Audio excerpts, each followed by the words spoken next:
Gestión del riesgo de desastres, ¿no? Más o menos yo estaba planteando hacer una estructura sobre todo este tema, sobre todo el cambio de enfoque que ha tenido la gestión del riesgo de desastres, de pasar de un país reactivo, ¿no?, propiamente dicho, a atender emergencias, para pasar a un tema más de planificación, lo que se denomina actualmente gestión prospectiva del riesgo, ¿no?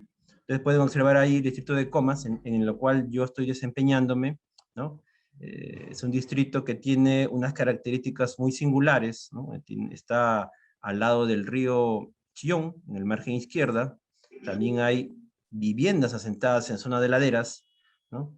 Y también a través de estos años ha habido muchas dinámicas urbanas, sobre todo en el tema de la inmobiliaria, ¿no?, en el antiguo aeródromo de Coyique. Un poco para contextualizar este tema, nosotros como personas, como población, como grupos sociales, al hacer el paso de lo que es la ocupación de algunos lugares, en este caso, en la ribera del río, zona de ladera de cerros, zona de quebradas, etcétera, etcétera, conocemos a qué estamos expuestos. Es decir, que nosotros mismos sabemos a qué peligros estamos expuestos y por lo tanto tenemos esa percepción ya del riesgo.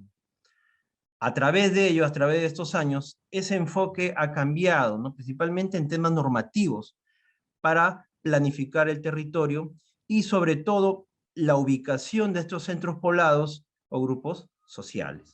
Más o menos unos antecedentes durante más de 40 años, ¿no? La institucionalidad en el país se enmarcó en una cultura de respuesta, como ya mencioné, más que de prevención y reducción del riesgo de desastres. Vemos una línea de tiempo, ¿no?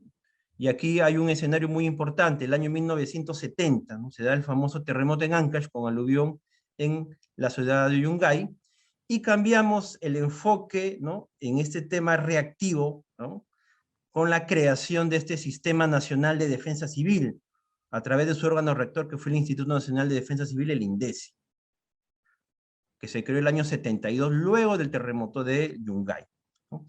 Luego, a través de estos años, más de 40 años, ¿no?, en la que el enfoque reactivo que venía de corrientes mundiales, ¿no?, traigo a colación los casos de Colombia, los casos de Estados Unidos, etcétera, etcétera, que en el año 2007 igualmente tuvo que ocurrir otro evento, en este caso el terremoto en Pisco, para hacer una revisión a esta ley del SINADES, que era muy reactivo. Íbamos al lugar, atendíamos las emergencias, ¿no?, contábamos cuántos heridos o fallecidos había, y listo, nada más.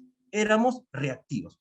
Pero con este evento que ocurrió en 2007, pasamos a revisar esta ley y sobre todo a través de la política 32, ¿no?, en el gobierno de Alan García, que se da el cuarto objetivo del Acuerdo Nacional, el Estado eficiente, transparente y descentralizado, y sobre todo en la política número 32, referida a la gestión del riesgo de desastres, ya teniendo como principal, ¿no?, entre comillas, llevámoslos, ejemplo o también lección aprendida en el terremoto de 2007, en el cual el SINADESI, este sistema que se fue creado en los años 70, feneció. Luego de eso se creó la ley 29664 en el año 2011, que actualmente rige a todos las entidades de gobierno, locales, regionales y provinciales, ¿no? Es decir, todo lo que hagamos en el territorio, todo lo que hagamos en temas de prevención, en establecimiento de ciudades, en todo ello, se enmarca dentro de esta ley 29664 del año 2011. ¿No? A través de los años, esta ley se ha ido fortaleciendo, ¿no? Y en el año 2012 se aprueba la política nacional que tiene que ver con una hoja de ruta en la cual los gobiernos locales, provinciales y regionales y también la estructura del Estado se orienta a acciones netamente de prevención, ¿no? Ya dejamos el tema reactivo y actualmente estamos viendo el tema de prevención, gestión prospectiva, ¿no? El año 2014 también por decreto supremo se aprueba el Plan Nacional de Gestión de Riesgos de Desastres con 6 objetivos principales, en la cual se da incidencia sobre todo al tema de la corrección del riesgo, ¿no? Ahora, para un poco adentrarnos a estos temas también, hay que diferenciar algunos conceptos. El riesgo, actualmente por normativa, es la probabilidad de daños. Eso lo voy a también tocar más adelante. Y las preguntas que van a ser respondidas, ¿no? El año 2017, el niño costero nos sorprendió. Nuevamente, es decir, que tienen que ocurrir eventos para cambiar ciertas normativas y el enfoque, sobre todo, en este tema de la GRD. Y se crea ese año, ¿no?, mediante ley 30556, la Autoridad para Reconstrucción con Cambios, es decir, otra autoridad, ¿no?, que surge de esta problemática, de este suceso del niño costero, sobre todo para fortalecer también las capacidades en gestión de riesgo de desastre de los gobiernos locales y regionales, ¿no? Y la ley 30779, que dispone medidas de fortalecimiento de este sistema, sobre todo en sanciones a las autoridades por incumplimiento de esta ley, de la 29664. Es decir, los alcaldes provinciales, distritales y regionales, gobernadores regionales, que omiten su responsabilidad de la ley 29664 del año 2011, con esta ley ya tienen la obligatoriedad de realizar acciones de prevención y reducción en sus ámbitos territoriales, ¿no? Acá tenemos un breve resumen de la ley 19338 que creaba el Sistema Nacional de Defensa Civil y la ley 29664 que crea el SINAGER, ¿no? Esta ley deroga al 19338 del SINADESI y su modificatorio. Es decir, ya actualmente ya no existe el SINADESI. De manera rápida vamos a ir a la política 332, sobre todo en este acápite de proteger la vida, la salud y la integridad de las personas, así como el patrimonio público y privado. Es una política muy interesante, ¿no? Y también traigo a colación la política número 34 de ordenamiento y gestión territorial, que tiene en el inciso G, reducirá la vulnerabilidad de la población a los riesgos de desastres, ¿no?, específicamente enfocados a los desastres, es decir, al riesgo ya materializado.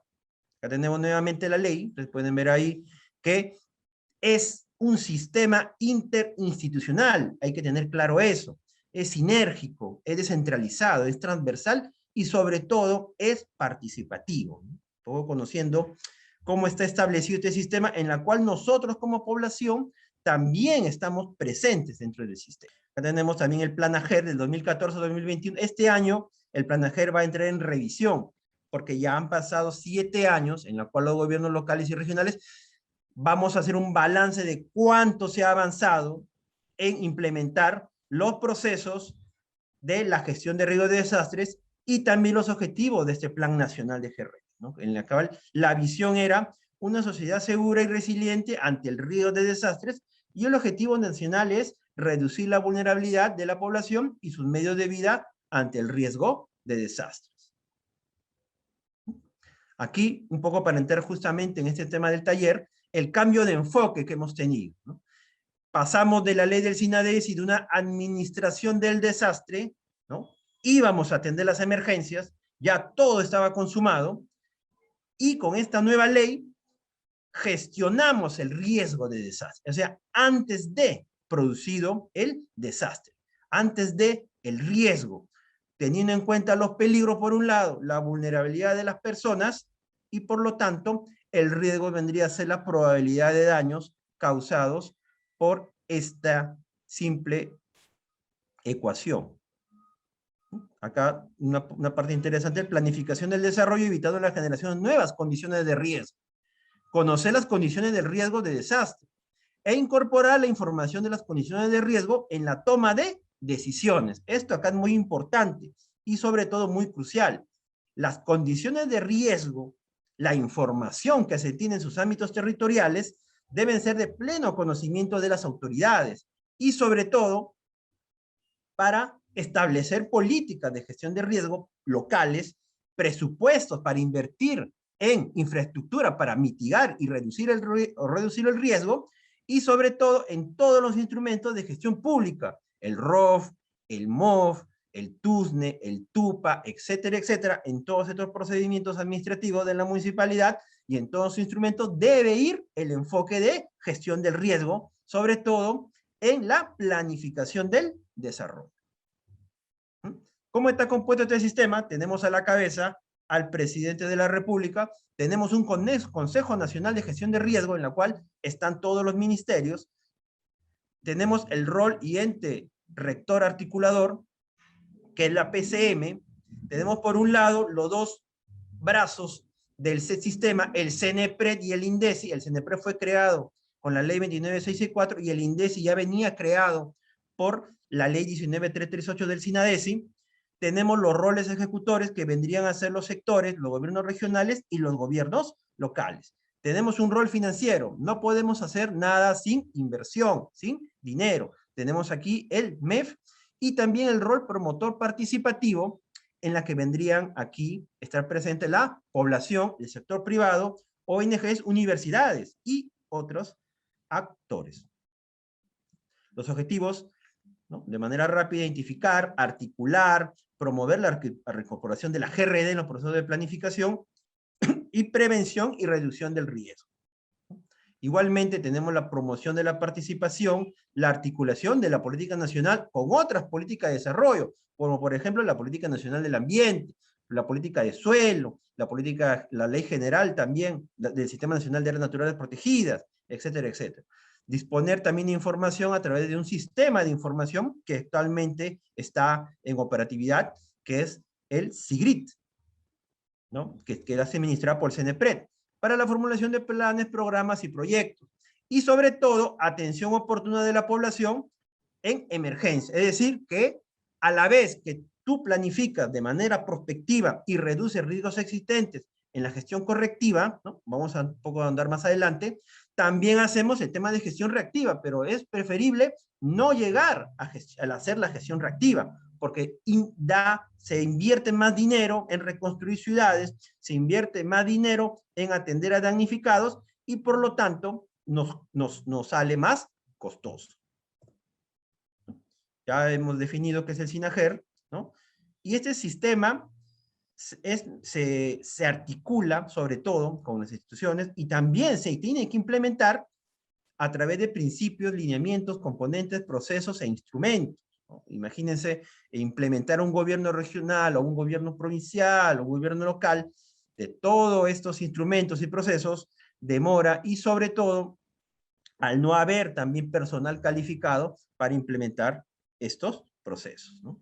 Algunos instrumentos del SINAGER, ¿no? El Plan Nacional, la Estrategia de Gestión Financiera, los mecanismos de coordinación y decisión, el Sistema de Información para la Gestión de Riesgo y la Radio Nacional de Defensa Civil. Poco para definir, ya acá entramos al tema de definiciones, vamos a pasar también de una manera rápida para contestar algunas preguntas.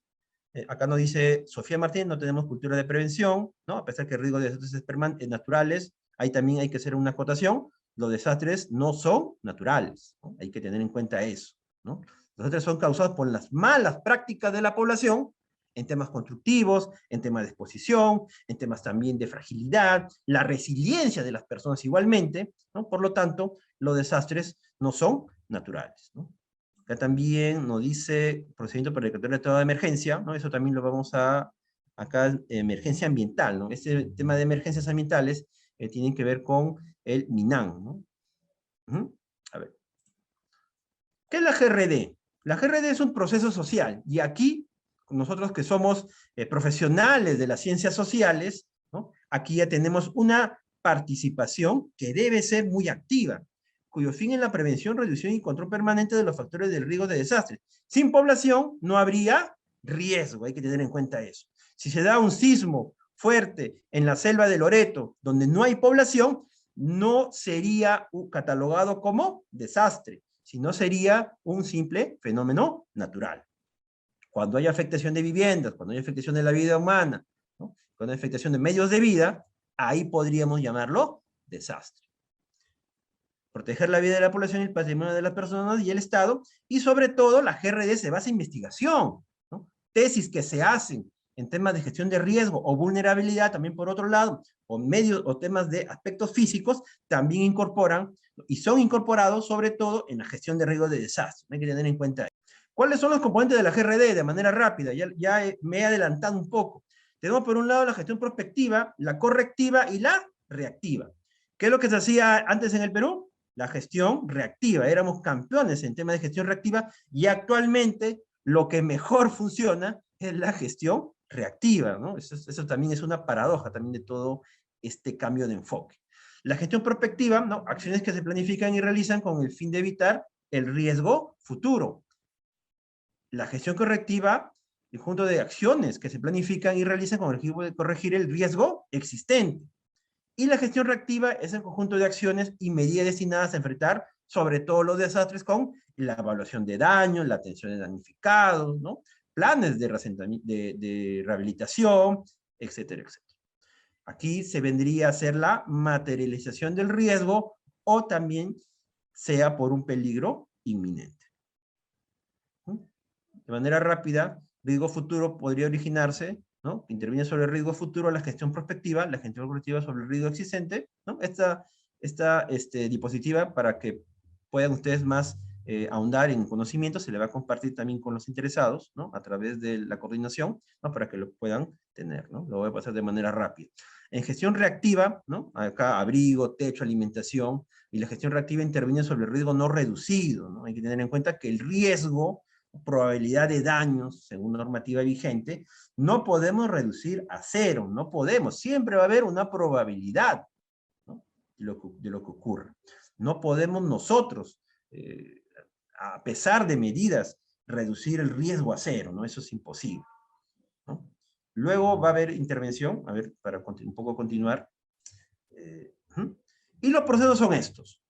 Ya he definido los componentes y a su vez los procesos, y cada proceso está y recibe asesoramiento técnico de las dos instituciones, tanto CNEPRED como INDECI, ¿no? La estimación, la prevención, la reducción, ¿no? Se encarga el CNEPRED, la preparación el INDECI. Acá se da el desastre, nos preparamos para tener una óptima respuesta ante un desastre, y luego se hace la rehabilitación, y por último la reconstrucción ya con medidas y también con estudios que deberían darse ya en escenarios que ha ocurrido el desastre y por lo tanto para prevenir riesgos futuros, ¿no? Proceso de la gestión de riesgo, la estimación, conocimiento de peligros por un lado, análisis de vulnerabilidades y establecer los niveles de riesgo. Estos son instrumentos técnicos, sobre todo. ¿Hay unas preguntas? A ver, ya. Bien, y aquí entra en temas de los estudios de evaluaciones de riesgo y los escenarios de riesgo. Es decir, los profesionales que se encargan de evaluar los niveles de riesgo, dar recomendaciones, tanto en medidas estructurales y no estructurales, para reducir el riesgo. Pero el riesgo, ¿dónde podemos nosotros reducirlo? Si hablamos ya de probabilidad de daños, en el otro aspecto, que es la vulnerabilidad. Nosotros no podemos evitar que ocurra un sismo. Nosotros no podemos evitar que haya desborde de ríos, unas lluvias intensas. No podemos evitar. Entonces, hay que trabajar mucho en la población, en preparar a la población, en darle las herramientas, que conozcan zonas seguras, rutas de evacuación, estudios de los niveles de riesgo alto, muy alto en algunas zonas. Aquí entran los procesos de estimación. En el proceso de corrección, aquí entran también, en la prevención, disculpen, aquí entran acciones que se orientan a evitar la generación de nuevos riesgos. En el anterior había el tema del conocimiento. Ya teniendo conocimiento de estos riesgos, aquí entramos a la generación a través de planes. Los famosos planes de prevención y reducción de riesgo, declaratoria de intangibilidad de franjas marginales, planes de reasentamiento poblacional, etcétera, etcétera. En la reducción, ya les mencioné el riesgo existente a través de obras de estructura. Cuando está el riesgo presente, nosotros podemos realizar defensas ribereñas con presupuestos, según pliegos presupuestales que tenga la municipalidad. El famoso pliego presupuestal en atención de emergencias, ¿no? La PP 0068, que todos los gobiernos locales, y ustedes pueden entrar a consulta amigable del MEF, y pueden observar ahí cómo su distrito está invirtiendo en temas de gestión de riesgo a través de este PP 0068. Tema de reconstrucción que también se encarga el CNEPRED, que se realizan para establecer condiciones sostenibles de desarrollo de las áreas afectadas, reduciendo el riesgo anterior que había, ¿se acuerdan?, ya en desastre consumado, y la recuperación física y social. El proceso de preparación, aquí entra el INDECI, el Instituto Nacional de Defensa Civil, ¿no?, que ha se encargado 40 años de lo que es el tema de la gestión reactiva. Aquí prepara a la población a través también de herramientas, instrumentos, desarrollo, fortalecimiento de capacidades, ¿no? Trabaja mucho con temas de organizaciones sociales, vecinales, etcétera, etcétera, para preparar para una óptima respuesta. Es decir, que no nos agarre ya el desastre, ya el materializado el riesgo, no nos puede agarrar a nosotros menos preparados, menos resilientes, ¿no? Por lo tanto, y eso hay que tener en cuenta con los últimos eventos que han ocurrido. El famoso sismo del 22 de junio, algunos nos tomó desprevenidos. No sabíamos a dónde evacuar, o salíamos sin mascarilla, ¿no? En este tema de la emergencia sanitaria que estamos actualmente pasando. Y todos esos aspectos se trabajan mucho en el tema de proceso de preparación y respuesta, ¿no? En respuesta, van los brigadistas preparados también ante estos eventos, hacen temas de rehabilitación, damnificados, evalúan los daños a través de el EDAN Perú, ¿no?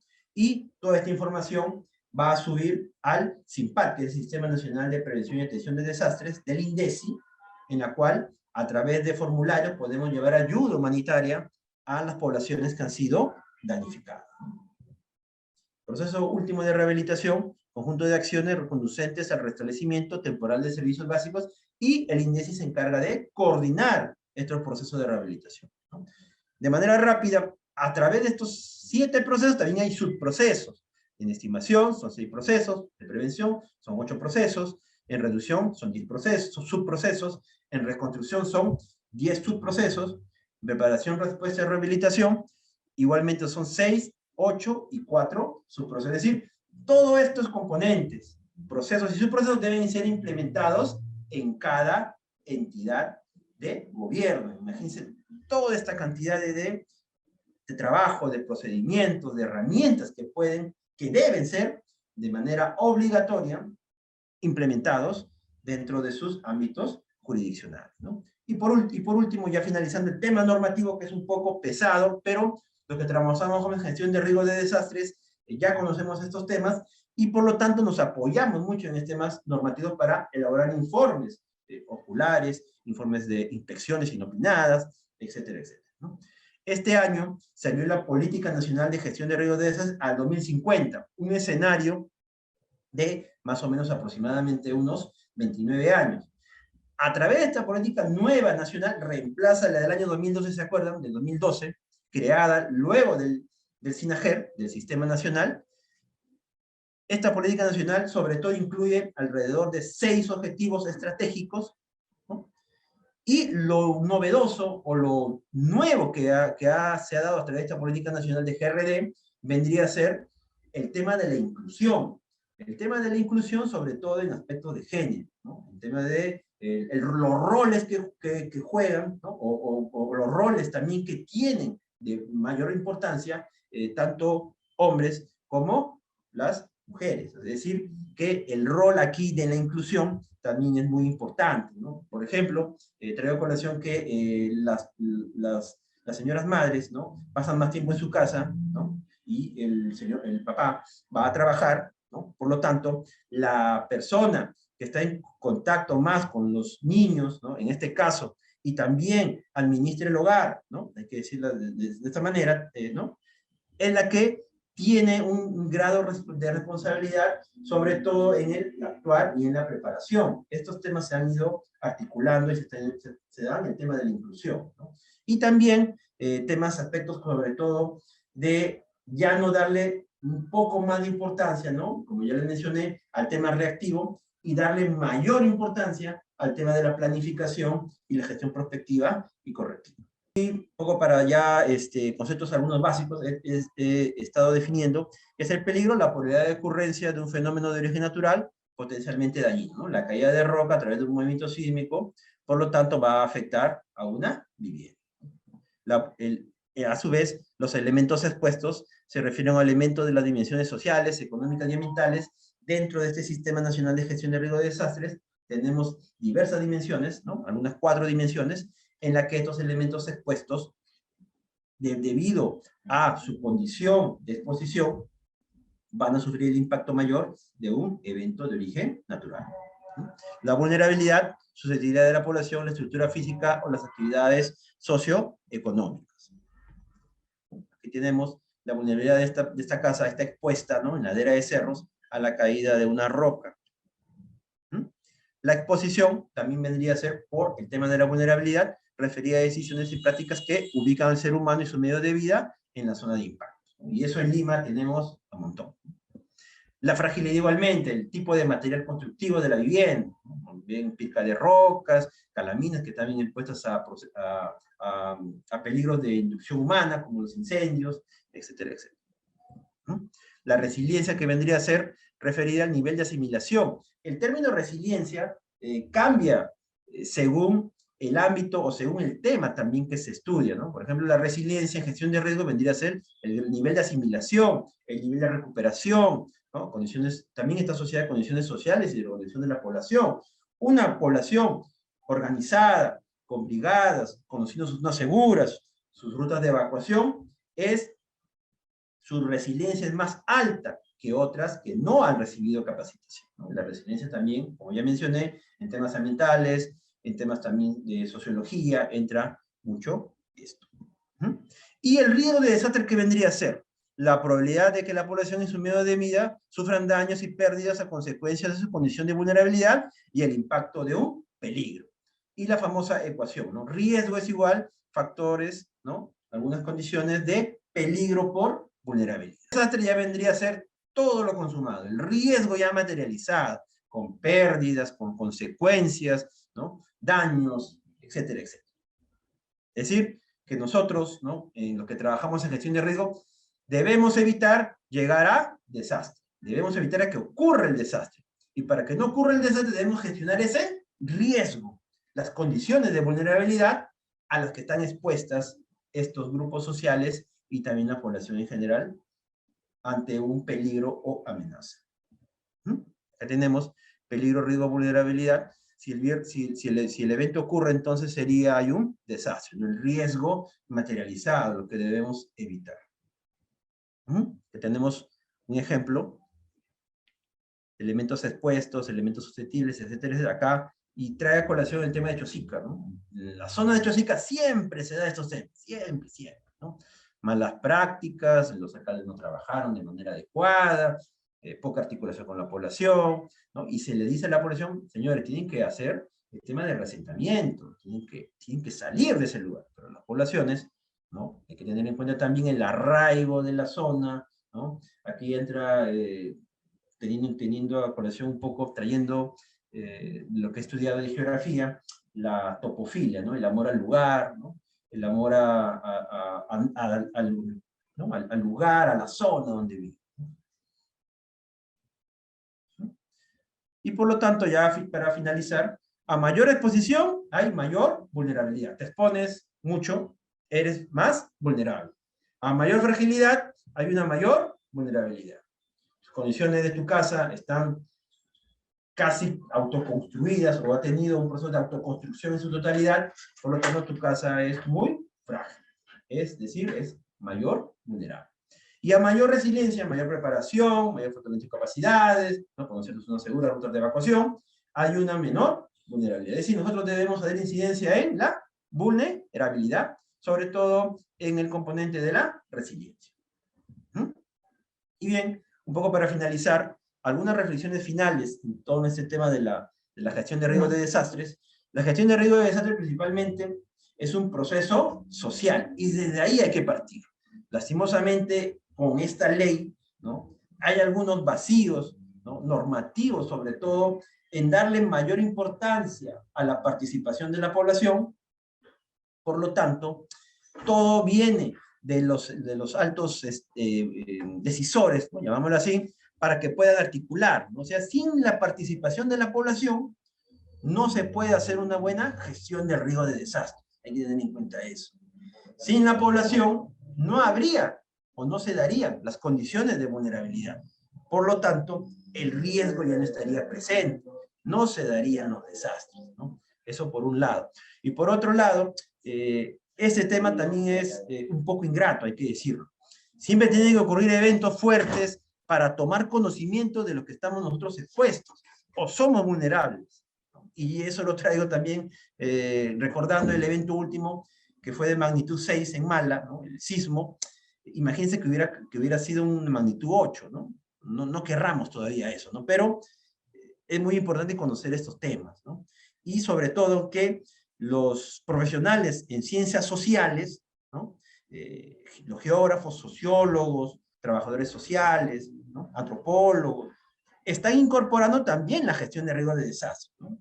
Incluso yo recuerdo hace aproximadamente 2 años, me invitaron también para dictar un módulo de GRD para arqueología, y en esta parte se deberían tener también en cuenta que las anteriores manifestaciones, ¿no? O antiguas culturas tenían un conocimiento ancestral de estos temas. Y si ustedes tienen un poco para recordar, las huacas de Lima todavía están presentes, ¿no? Esto te da a entender que ellos no se ubicaban en zonas que no estaban expuestas a ciertos peligros. Pero con el cambio de enfoque que trajeron los conquistadores, de ubicar una ciudad al lado del río y un puerto, ¿no? A unos kilómetros, como el Callao, y se repiten algunas ciudades a través de América Latina, ¿no? Pongámoslo, el puerto de Acapulco, México, Santiago, Valparaíso, ¿no? Y Quito, Guayaquil, ¿no? Tienen esa concepción, pero al cambiar ese enfoque que tenían los antiguos peruanos, ¿no? Nos hemos expuesto más todavía a estos peligros, ¿no? Y recordando un poco también a un geógrafo muy conocido, ¿no? El doctor Peña Herrera, ya fallecido, él hablaba pues justamente de una conferencia que dictó en la Escuela de Geografía en San Marcos, que tenían ese conocimiento ancestral y aprovechaban sobre todo los famosos huaicos, ¿no? O flujo de detritos, llamándolo así, que era algo que te limpia o el suelo lo renueva, ¿no? Por lo tanto, ellos, los antiguos peruanos, estaban en zonas elevadas, ¿no? Venían, ¿no? Bajaban al fondo de valle, ¿no? Y pastoreaban en zonas altas de lomas, es decir, tenían un control adecuado de esta zona del territorio, y no estaban afectas. Y uno de los casos que ustedes pueden observar también en Machu Picchu. Machu Picchu, ¿dónde está construida? Está construida sobre 3 fallas geológicas, pero de acuerdo al conocimiento también de estructuras, dónde o no construir, todavía se mantiene la ciudadela de Machu Picchu. Igualmente está Caral, está también Chan Chan, ¿no? Chan Chan es un caso muy excepcional, ¿no? Cuando ocurrió el fenómeno del Niño Costero en 2017, la ciudad de Trujillo se inundó, ¿no? Igualmente otras ciudades del norte. Pero lo que son construcciones antiguas, ¿no? Chan Chan, algunos los templos, Michame, etcétera, etcétera, todavía siguieron en pie porque ellos conocían, ellos manejaban, ¿no? Su territorio y a qué fenómenos estaban expuestos y a qué peligros se podrían darse, ¿no? Por lo tanto, la vulnerabilidad de ellos era muy alta.